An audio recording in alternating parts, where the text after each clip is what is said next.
जय हिंद एवरीवन, मेरा नाम है जतिन और स्वागत है आपका जियो अफेयर्स में। आज हम इजराइल में हुए आतंकी हमले को लेकर डिस्कस करेंगे। देखो, कई सालों में इजराइल के ऊपर ऐसा हमला अभी तक नहीं हुआ है। जो विजुअल्स वहाँ से आए हैं वो डराने वाले हैं। अभी तक बताया जा रहा है कि इजराइल में लगभग 250 से ज़्यादा लोगों की डेथ कन्फर्म हुई है और इजराइल की जवाबी कार्रवाई में 200 से ज़्यादा टेररिस्ट को मार दिया गया है और कई इजरायली सोल्जर्स की भी डेथ कन्फर्म हुई है। सबसे पहले आप कुछ वीडियोज़ देखिए जो अभी वहाँ से आ रहे हैं।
और देखो, ये हमला किया है हमास ने। हमास एक टेररिस्ट ग्रुप है जो काफ़ी पावरफुल है। मतलब किसी देश की जितनी डिफेंस पावर तो नहीं है उसके पास, लेकिन किसी आतंकी ग्रुप के पास इतने सारे रॉकेट्स एम्यूनेशन नहीं होते हैं।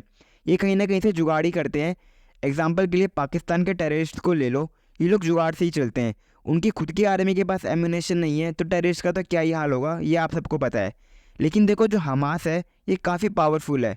मतलब आप खुद से सोचो कि इन्होंने सीधे एक साथ 5000 रॉकेट से हमला किया जब इन्होंने अटैक को स्टार्ट किया था। और आयरन डोम सिस्टम को भी आप जानते हो, वर्ल्ड के सबसे बेस्ट डिफेंस सिस्टम में से एक है।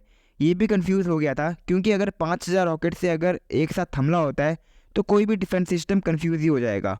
लेकिन हमास के पास ये वेपन्स आए कहाँ से कि इन्होंने एक साथ इसराइल के ऊपर 5000 रॉकेट से हमला कर दिया। देखो, कहा जाता है वेपन्स की सप्लाई इनको ईरान जैसे देशों से आती है, और कहा तो ये भी जा रहा है कि हमास को वेपन्स की सप्लाई यूक्रेन ने भी करी थी। ऐसा बस क्लेम किया जा रहा है, इसको लेकर अभी कोई कंफर्मेशन आनी बाकी है।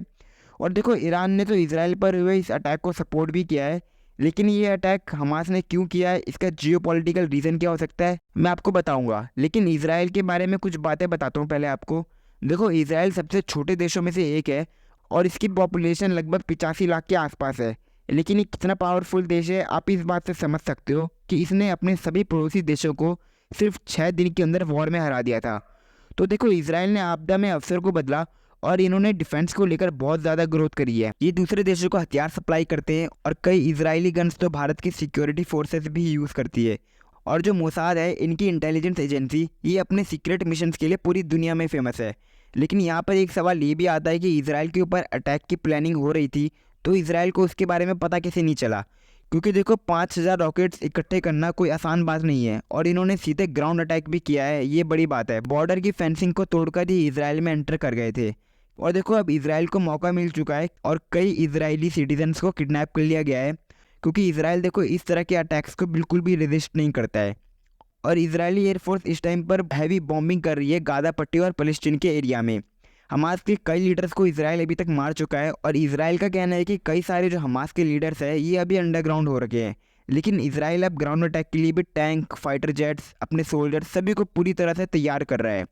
और इजरायली पीएम का कहना है कि इसराइल में एक बार सिचुएशन नॉर्मल हो जाए उसके बाद जो इसराइल करेगा वो हमास कभी नहीं भूलेगा। और बिल्कुल सेम इसी तरह के वर्ड्स यूज़ किए हैं इन्होंने। और अभी तक आपने न्यूज़ में भी देख लिया होगा कि इसराइल किस तरह से रिटेलिएट कर रहा है।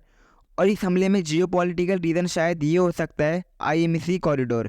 क्योंकि देखो, जैसे ही आईएमसी कॉरिडोर की अनाउंसमेंट हुई उसके कुछ दिनों बाद ही इसराइल पर अटैक हुआ है। क्योंकि इस कॉरिडोर से सऊदी और इसराइल के रिलेशंस में काफ़ी सुधार होने वाला है। लेकिन हमास ने जो ये अटैक किया है उसके बाद इसराइल ऑब्वियसली गाजा पट्टी के एरिया में हैवी बॉम्बिंग कर रहा है और इससे मुस्लिम कंट्रीज़ के द्वारा सऊदी पर प्रेशर बनेगा कि आप इसराइल के इस हमले की आलोचना करो। और हो सकता है इसराइल और सऊदी के रिलेशंस में जो सुधार होने वाला है इसमें भी डिले हो जाए। तो देखो, इस टाइम इसराइल की लैंड में जितने भी टेररिस्ट बचे हैं इसराइल पहले उनको ख़त्म करेगा। मैं आपको बता दूं, इसराइल कई दिनों तक चुप नहीं बैठने वाला है। इन्होंने operation sword of iron launch कर रखा है और अब पता नहीं ये वॉर कहाँ तक जाती है। और देखो पेंटागन ने भी इसराइल को पूरी तरह से मदद करने का आश्वासन दिया है। ऑफिशियली कई देश इसराइल के साथ इस टाइम खड़े हैं, जिसमें Bharat, France, UK, America, Australia जैसे देश आते हैं। तो देखो जल्द से जल्द पीस हो जाए, हम सब यही चाहेंगे। और इस पर अभी कई न्यूज़ आनी बाकी है। और अगर आपको जानकारी अच्छी लगी हो तो चैनल को सब्सक्राइब कर देना और वीडियो को लाइक कर देना। तब तक के लिए जय हिंद, जय भारत।